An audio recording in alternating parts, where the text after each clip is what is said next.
కానీ లేదా ఇతరత్ర నేతలు కానీ మాట్లాడుతున్న తీరు కూడా మనం చూస్తాం. సో మొత్తానికి జరుగుతున్న ఎపిసోడ్ ఏంది, జరిగిన అంశం ఏంటి అనేది మీకు క్లారిటీగా కూడా నేను వివరించే ప్రయత్నం అయితే చేస్తా. ఒకసారి నా వెనకాల ఉన్న వ్యక్తి ఎవరో మీ అందరికీ తెలవాల్సిన విషయం, పెద్దగా చెప్పాల్సిన అవసరం కూడా లేదు. ఈ వ్యక్తి అందరికీ తెలుసు. ఈ పెద్దాయన పేరు బాన్స్వాడకు సంబంధించిన మెంబర్ ఆఫ్ లెజిస్లేటివ్ అసెంబ్లీ సభ్యుడు పోచారం శ్రీనివాసరెడ్డి గారు.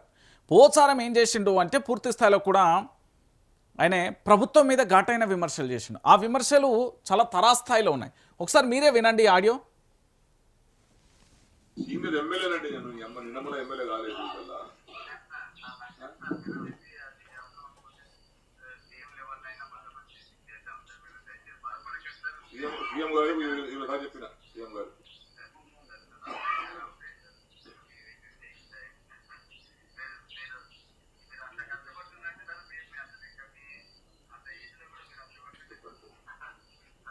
నేనేమో ఎందుగా అంటే మొండిగా ఒక ఇంతకెళ్ళి అడుగు బయట పెట్టేటప్పుడు ఏమన్నా కానీ సావని బతకని నిర్ణయం తీసుకున్నాను వచ్చిన ఎక్కడ అయితే ఏమన్నా కానీ అనుకుని వచ్చిన ఏదన్నా కానీ ఫలితం దండిగా అట్లా నిర్ణయం గట్టిగా తీసుకుని వచ్చిన నేను ఏది కాదు ఎవరైనా చేసి పూటలు లేపి మేము కొత్తసారి చూస్తున్నాను. నేను మంత్రి చేసిన 20 నీ అమ్మ ఇట్లా ఫోన్ చేస్తే లేపుతుంటే రాత్రి 2 గంటలు చెప్తుంటే అది ఎమ్మెల్యే ఫోన్ లేపారండి వీళ్ళు. ఈ అమ్మ దరిద్రం పాడైపోయి మేము పల్లెగా చేస్తామండి, ఫోన్ బజార్లో చేస్తాము, తమాషగా చేస్తామా ఏమన్నా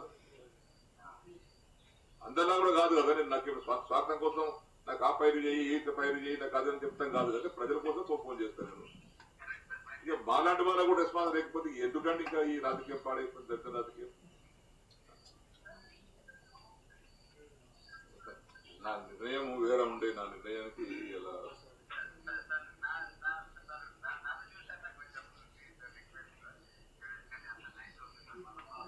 ఏమైతే నైట్ అయితే ఏముందండి, జంగల్లో ఉన్నాం, జంగల్లో పడుకుంటాము, కూడా చంపుతాం బతుకుతాం ఏముంది. అంతకన్నా మీకు ఒకనాడు వచ్చి కూడా చంపుతాం, ఒకనాడు పోయేది ఒకటే పోతాం, ఏమున్నది ఎప్పుడో పోయేది. ఇంత ఇట్లాంటి ప్రభుత్వంలో ఇట్లాంటి పరిస్థితుల్లో మా ఫోన్ లేకపోతే ఎవరు చెప్పుకోవాలి శ్రీగారు, మేము ఎవరితో మాట్లాడాలి? అది మొక్కన పోయి అమ్మ ఈ వయసులో పోయి విసుగొచ్చా నిర్ణయం తీసుకునేది. ఇంటికెళ్ళి బయలుదేరేటప్పుడు దెబ్బలు లేదు ఎవరికి. నేను ఇక్కడ ఉంటానే చదువుకుని వచ్చిన 5 ఏళ్ళ పని లేకపోతే తుమ్ము చేతి పడుతాయి. తర్వాత ఎవరు దాన్ని పట్టించుకోడు ఎవడుదా. రైట్, విన్నారు కదా ఎవరైనా పోచారానికి సంబంధించి. ఈ పోచారానికి సంబంధించి బాన్స్వాడ ఎమ్మెల్యేగా కొనసాగుతున్న తరుణంలో బీఆర్ఎస్ పార్టీలో ఉన్నప్పుడు, ఇప్పుడు ఎమ్మెల్యేనే, గతంలో ఎమ్మెల్యేగా కొనసాగినప్పుడు, బీఆర్ఎస్ ప్రభుత్వం అధికారంలో ఉన్నప్పుడు ఈ పెద్ద మనిషికి రెడ్ కార్పెట్ పరిచి మరి కేసీఆర్ గారు స్వాగతం పలుకుతుండే. భూమిపుత్రుడు అని పేరు పెట్టేళ్ళు అద్భుతంగా గౌరవించింది బీఆర్ఎస్. చాలా పెద్ద హోదానిచ్చింది బీఆర్ఎస్. ఈయన వయస్సు, ఈయన అనుభవానికి చాలా గొప్పగా కూడా నిజంగా ఆయన జీవితాంతం బీఆర్ఎస్ పార్టీకి రుణపడి ఉన్నా తప్పులేదు. కానీ ఏం చేసిండు, బీఆర్ఎస్ ప్రభుత్వం అధికారం కోల్పోగానే వాళ్ళ వారసత్వ రాజకీయాల కోసం, వాళ్ళ రాజకీయ అవసరాల కోసం, వాళ్ళ ఆస్తుల అవసరాల కోసం మరేదైనా కారణం కావచ్చు, కానీ బయటికి చెప్పేది మాత్రం మా నియోజకవర్గ అభివృద్ధి కోసం మాత్రమే నేను పార్టీ మారాను. ఈరోజు పార్టీ మారిన తర్వాత కనీసం ఆయన మంత్రులను గెలవలేని పరిస్థితి, ముఖ్యమంత్రిని గెలవలేని పరిస్థితి, ఊరికే తిరగాల్సిన పరిస్థితి ఏర్పడుతుంది. ఏంటి అంటే మంత్రికి 20 సార్లు చెప్పిండట మా నియోజకవర్గానికి సంబంధించి నిధులు మంజూరు చేయమంటే అసలు పట్టించుకున్న పాపాన కూడా లేడట. ఇదే పెద్ద మనిషి ఈరోజు మళ్ళాడ కూకొని నేను సీఎంకి ఇప్పటికే 20 సార్లు చెప్పినా, మంత్రులకు 20 సార్లు చెప్పినా, ఈ వయసులో నేను తిరగాలనా, వాళ్ళ పోవాలన్నా, వాళ్ళ దగ్గర పోయి దండం పెట్టాలన్నా, బాంచాలని చెప్పాలన్నా, నా వయసు ఏంది, నా అనుభవం ఏంది, నేను మంత్రిగా పనిచేసిన గిదేనా మీరు ఇచ్చే విలువ అంటూ ఇప్పుడు పూర్తి స్థాయిలో ఈ పెద్ద మనిషి బాధపడుతున్నాడు. అసలు నేను ఎవరు, ఏ పార్టీ మీద గుర్తు మీద గెలిచిండు, ఎక్కడికి పోయిండు, దాని తర్వాత మళ్ళీ ఎట్లా గెలిచిండు, మళ్ళీ ఏ పార్టీలో పోయిండు, అందరికీ తెలిసిన విషయమే కదా. ఏం అవసరం వచ్చిందండి నాకు అర్థం కాదు ఈ వయసులో పార్టీ మారి. ఇప్పుడు ఏమైంది, తెలంగాణ రాష్ట్ర వ్యాప్తంగా కాంగ్రెస్ పార్టీని చీకొడుతున్నారు, తెలంగాణ రాష్ట్ర వ్యాప్తంగా కాంగ్రెస్ పార్టీని దగ్గర రానిత్తలేరు, తెలంగాణ రాష్ట్ర వ్యాప్తంగా కాంగ్రెస్ పార్టీని అసలు ఎవరు కూడా, కనీసం కాంగ్రెస్ ప్రభుత్వం అధికారంలో ఉంది అంటే ఆహా ఉన్నదా, ఎప్పుడు పోతుందయ్యా అని అడిగే వాళ్ళ సంఖ్యనే ఎక్కువ ఉన్నది. నేను ఈ మధ్యకాలంలో గ్రౌండ్లో పూర్తిగా కూడా తిరుగుతున్నా కాబట్టి చెప్తున్నా, ఈ కాంగ్రెస్ ప్రభుత్వం ఎప్పుడు అధికారంలో నుండి దిగుతుందో ఆ వార్త మీ టీవీలో నేను చూడడానికి ఆసక్తిగా ఎదురు చూస్తున్నామన్న వాళ్ళ సంఖ్య గణనీయంగా 100% ఉన్నది. ఈ ప్రభుత్వం అధికారంలో ఉండాలని కానీ ఈ ప్రభుత్వం పరిపాలన చేయాలన్న వారి సంఖ్య అసలు పట్టించుకునే వాళ్ళే వద్దు అంటున్నారు. నేను ఎందుకు ఈ మాట చెప్తున్నానంటే పార్టీ మారిన తర్వాత వారి యొక్క జీవితం మారలే, పార్టీ మారిన తర్వాత వాళ్ళ నియోజకవర్గ రూపురేఖలు మారలే, పార్టీ మారిన తర్వాత మంత్రి పదవి లేదు, ఏమున్నది ఏదో ఒక గౌరవ సలహాదారు అని చెప్పేసి అయిపోయిందో పోస్ట్ ఇచ్చిళ్ళు పక్కన పెట్టేసారు అంతే కదా. అంతకు మించి ఇంకేం చేస్తారు? ఇప్పుడు ఈ ఏది పోచారం గారు మాట్లాడిన మాటకు వాళ్ళ పార్టీ నేత ఏం మాట్లాడుతాడు, పోచారం శ్రీనివాసరెడ్డి మాట్లాడిన మాటలకు వాళ్ళ పార్టీకి సంబంధించిన ఎవరో అధ్యక్షుడు మహేష్ కుమార్ గౌడ్ ఒకసారి ఇన్నూరు ఏమంటాడు. పోచారం గారు సీనియర్ మోస్ట్ నాయకుడు, కొన్ని ఇబ్బందులు ఉన్నాయి వాస్తవంగా. పోచారం గారికి తెలియని ఇబ్బందులు కావు, ఎదురు కొడతా ఉంది. పోచారం గారు అభివృద్ధి ఆకాంక్షించిన నాయకుడు, కొద్ది ఇబ్బందులు అవుతుండొచ్చు, వారు అర్థం చేసుకుంటారని అనుకుంటా ఉన్నారు. Thank you. ఏం అర్థం చేసుకుంటారండి? వీళ్ళకేమన్నా పూట గడతలేదా? ఇప్పుడు ముఖ్యమంత్రి గారు 3 పూటలు తింటలేదా? మంత్రులు 3 పూటలు తింటలేరా? ఎమ్మెల్యేలు 3 పూటలు తింటలేరా? ఒక ఎమ్మెల్యేనైతే అహంకారంగా మాట్లాడతాడు. ఇప్పుడు ఆయన కథ కూడా చెప్తా కానీ ఇప్పుడు వీళ్ళ జీవితాలు మంచిగా పూనపాన్పు లెక్కనే ఉన్నాయి. ఎందుకంటే లగ్జరీ కార్లు, గన్మెన్లు, సెక్యూరిటీ, ఏసీలు, గీసీలు, అధికారిక బంగ్లాలు, అలా పనిచేసేటోళ్ళు మా వాళ్ళే అందరూ. మేమేమో పేదరికంగా మగ్గిపోతున్నాం, వాళ్ళ ఆస్తులు మాత్రం అమాంతం పెరిగిపోతున్నాయి. ఒకళ్ళ షూ ఖరీదట నేను నిన్ననే విన్నా 2,50,000 ఎమ్మెల్యేనో మరి మినిస్టరో ఆయన మంత్రి ఎవరో నాకు తెలియదు కానీ 2,50,000 రూపాయలట. ఇంకొక ఆయన షర్టు ఖరీదు ₹1,00,000. ఇంకో పెద్ద మనిషి మొన్ననే ఎమ్మెల్యే అయ్యాడు కొత్తగా, ఆయన ఏకంగా BMW కారు, ఆడి కారు, రేంజ్ రోవరు, ఒక ఫామ్ హౌజు, విల్లా, అబ్బబ్బబ్బబ్బబ్బా ఆయన ఆస్తులు చూస్తే కళ్ళు చెదిరిపోతున్నాయి. ఇక ఇంకొక ఆయన మొన్ననే ఎమ్మెల్యేగా అయిండు, ఏకంగా ఎట్లా అంటే ఇంద్రభవనం లాంటి ఇల్లుగా ఇచ్చాడు. ఇట్లా చెప్పుకుంటూ పోతే తెలంగాణ రాష్ట్ర వ్యాప్తంగా చాలామంది అనతి కాలంలోనే అభివృద్ధి చెందిలు. మరి ఆ పైసలు ఎక్కడి నుండి వచ్చినాయి? ఈరోజు రాష్ట్ర వ్యాప్తంగా హైడ్రా పేరుతో కూల్చివేతలు జరుగుతున్నాయి కదా, మరి ఆ భూములన్నింటినీ పూర్తి స్థాయిలో వేలం వేస్తారా? భూములను లేకపోతే ప్రైవేట్ కంపెనీలకు ఇస్తారా? అందులో వచ్చిన పైసలతోని ప్రజలకు న్యాయం చేయొచ్చు కదా, చేయలేని పరిస్థితి. అంటే పోచారం శ్రీనివాసరెడ్డిని పూర్తి స్థాయిలో కూడా కాంగ్రెస్ పార్టీ పక్కకు జరిపింది. ఆయన తిరిగి బీఆర్ఎస్ పార్టీకి వచ్చే ఆలోచనలో చాలామంది ఉన్నారని మళ్ళీ చెప్పిన. కాంగ్రెస్ పార్టీ నుండి నా దగ్గర ఉన్న సమాచారం ప్రకారం 22 మంది ఎమ్మెల్యేలు ఎప్పుడు ఈ పార్టీ మారదామా, ఎప్పుడు ఈ కాంగ్రెస్ పార్టీకి స్వస్తి చెప్తామా అనే కోణంలో ఉన్నారు. ఇది వాస్తవమైన విషయం. ఎందుకంటే ఈ తెలంగాణ గడ్డ మీద ఈ తెలంగాణ ప్రాంతానికి అన్యాయం జరిగితే ఖచ్చితంగా కూడా నిలదీసే పరిస్థితి అది నా నోటనే వస్తుంది, నా గొంతుక నుంచే వస్తుంది. ఖచ్చితంగా చాలా సందర్భాలలో కూడా చెప్పినా, నేను ఇప్పుడు కూడా చెప్తున్న పరిస్థితి అదే.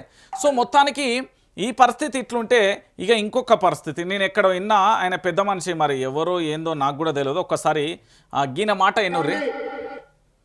మొన్నటికి మొన్న పూర్తి స్థాయిలో కూడా ఏంది అంటే ఇక్కడ కనబడుతున్న ఈ మనిషి ఉన్నాడు కదా, ఈ పెద్ద మనిషి ఇప్పుడు ప్రస్తుతం రామగుండానికి సంబంధించిన MLA, member of legislative assembly సభ్యుడు.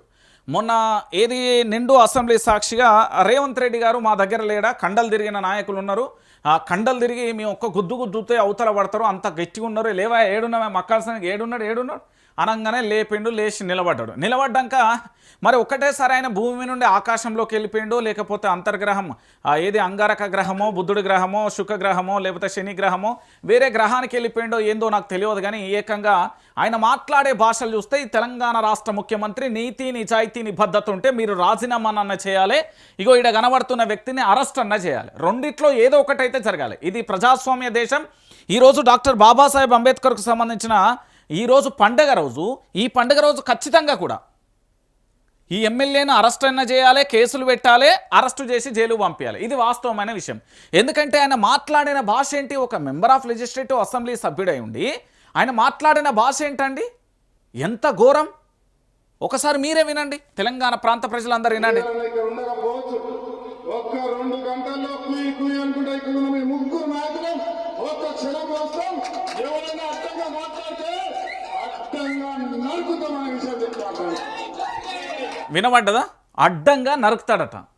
మరి మేము ఆ రోజు వార్తలు చదువుతా అంటే కామెంట్లలో ఎవరో భూతు పురాణం మొదలు పెడితే దాని గురించి చదివితే సిసిఎస్ పోలీస్ స్టేషన్లో ఎఫ్ఐఆర్ నమోదవుతుంది.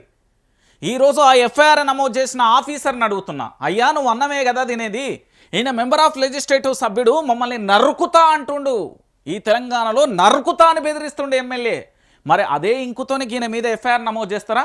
ఆ రోజు 100కు పైగా పోలీసులు మొత్తం నా ఆఫీసును చుట్టుముట్టి అష్టదిగ్బంధనం చేసి అరెస్టు చేసే ప్రయత్నం మొదలుపెట్టిలు కదా. ఈరోజు నేను అదే వ్యక్తిని నేను మళ్ళీ అడుగుతున్నా. వాళ్ళందరూ ఇక్కడికి వచ్చిన వాళ్ళు ఒంట్లో జావకపోతే రక్తం ఉడికి రక్తమే అయితే పౌరుషమే ఉంటే తెలంగాణ గడ్డ మీదనే ఉంటే ఈయనను కూడా అదే రేంజ్లో అరెస్టు చేయరు. ఎందుకంటే నరుకుతా అన్నాడు అంటే బెదిరించిండు.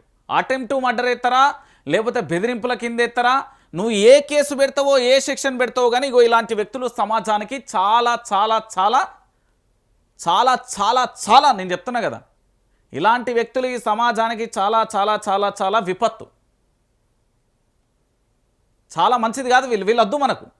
ఇలాంటి వ్యక్తులను ఎన్నికల ముందు గెలవక ముందు ప్రజాక్షేత్రంలో పోయి కన్నీటి పర్యతమై కన్నీళ్ళు పెట్టుకున్నాడు. అధికారం రాకముందుకు అట్లుండే. ఇలా అధికారం వచ్చిన తర్వాత ఆయన ఆహబాహాలైంది. ఆయన మాట్లాడే తీరెవరు? మక్కాన్ సింగ్, రాజ్ ఠాకూర్ అట మాట్లాడే భాష ఏంది? నరుకుతా అంటుండడు. ఇక ముఖ్యమంత్రికే వదిలేస్తున్నా మీ రాష్ట్ర డీజీపీ పోలీస్ వ్యవస్థ మీద వైఆర్టీవీలో వార్తలు చదివే జర్నలిస్ట్ రంజిత్ అనబడే నేను ఇతన్ని అరెస్టు చేయకపోతే మీ డిపార్ట్మెంట్ మీద నాకున్న గౌరవాన్ని కోల్పోతారు. ఇది ఫిక్స్. నేను చెప్తున్నా. ఇక మీరు మళ్ళీ అరెస్టు చేస్తాం, కేసులు అంటాం, అది ఇది అని వస్తే మాత్రం నేను ఒప్పుకోను. నేను పోలీస్ వ్యవస్థనేనమ్మా. నాకు పోలీస్ వ్యవస్థే అవసరం లేదు, నాకు పోలీస్ డిపార్ట్మెంటే అవసరం లేదని చెప్తా, బాధ్యతగా చెప్తా. ఇలాంటి వ్యక్తి బహిరంగ ప్రదేశాలలో సభలో నరుకుతా అంటాను. మరి ఇలాంటి వ్యక్తిని ఏ సెక్షన్ కింద పెడతారు, ఎట్లా అరెస్ట్ చేస్తారు? అసెంబ్లీ స్పీకర్ ఎంబటే ఈయనను పూర్తి స్థాయిలో కూడా మెంబర్ ఆఫ్ లెజిస్లేటివ్ అసెంబ్లీ సభ్యుడి నుంచి సస్పెండ్ చేయాలి. ఈయనను సస్పెండ్ చేయాలి. మరి ఏం చేస్తాడు, ఎట్లా చేస్తాడు అనేది నేను కూడా వేచి చూస్తాను. ఎందుకంటే తెలంగాణ రాష్ట్ర వ్యాప్తంగా ఇంకా చాలా సమస్యలు ఉన్నాయి కాబట్టి వాటన్నింటితో ఇగో మంత్రి శ్రీధర్ బాబు నిన్న రామగుండం శాసనసభ్యులు రాజ్ ఠాకూర్ గారు మరి అక్కడ ఉన్న కొంతమంది కార్యకర్తలను ఇక్కడ చాలామంది బెదిరిస్తూ ఉన్నారని చెప్పిన నేపథ్యంలో దానికి సంబంధించి 2 మాటలు చెప్పడం జరిగింది. కానీ రాజ్ ఠాకూర్ గారి ఆలోచన విధానం కానీ శాంతికి భంగపట్టే కార్యక్రమం చేయొద్దనే ఉంటుంది. కానీ అనేక సందర్భాల్లో భయభ్రాంతులను చేసినప్పుడు అక్కడ ఉన్న సోదరులు వారి బాధలు చెప్పినప్పుడు వారు జిల్లా కాంగ్రెస్ అధ్యక్షులుగా ఆ విధమైన స్పందన కనబడ్డది. మేము ఎవరు చేసినా ఎవరు ఆ విధమైన ఆలోచనలతో చేసినప్పటికీ దాన్ని ఖచ్చితంగా ఖండిస్తాం. ఎస్, ఖండించుడా? వీధి రౌడీ భాష అండి అది. వీధి రౌడీ భాష అది. మీరు ఏ భాష అనుకుంటారు? నరుకుతా అనేది వీధి రౌడీ భాష. ఆ భాష ఎట్లా మాట్లాడతారండి? ఆ భాష ఏ విధంగా మాట్లాడతారండి? ఒక ఎమ్మెల్యే మాట్లాడే భాషనా అది? రాజ్యాంగం దాన్ని స్వాగతిస్తుందా? రాజ్యాంగానికి విరుద్ధంగా ఉంటుందా? ఏం భాష మాట్లాడుతుండండి? మళ్ళీ దానికి పూర్తి స్థాయిలో కూడా అక్కడ ఉండేవాళ్ళ మీ కాంగ్రెస్ పార్టీ చేసే రౌడీజం దారుణంగా ఉంది. జర్నలిస్టుల పట్ల మీరు వ్యవహరించే తీరు క్రూరంగా ఉంది. సోషల్ మీడియాకు మీరు గుడ్డలు పెట్టి లాంటిది కాంగ్రెస్ పార్టీ. మీ ప్రభుత్వం ఎప్పుడు కూలిపోతుందా, ఈ ప్రభుత్వం ఎప్పుడు వెళ్ళిపోతుందా అని ఎదురు చూసే వారి సంఖ్యనే గణనీయంగా ఉన్న పరిస్థితి కనబడుతుంది. పూర్తి స్థాయిలో కూడా ఇంకా దాన్ని స్వాగతించే పరిస్థితి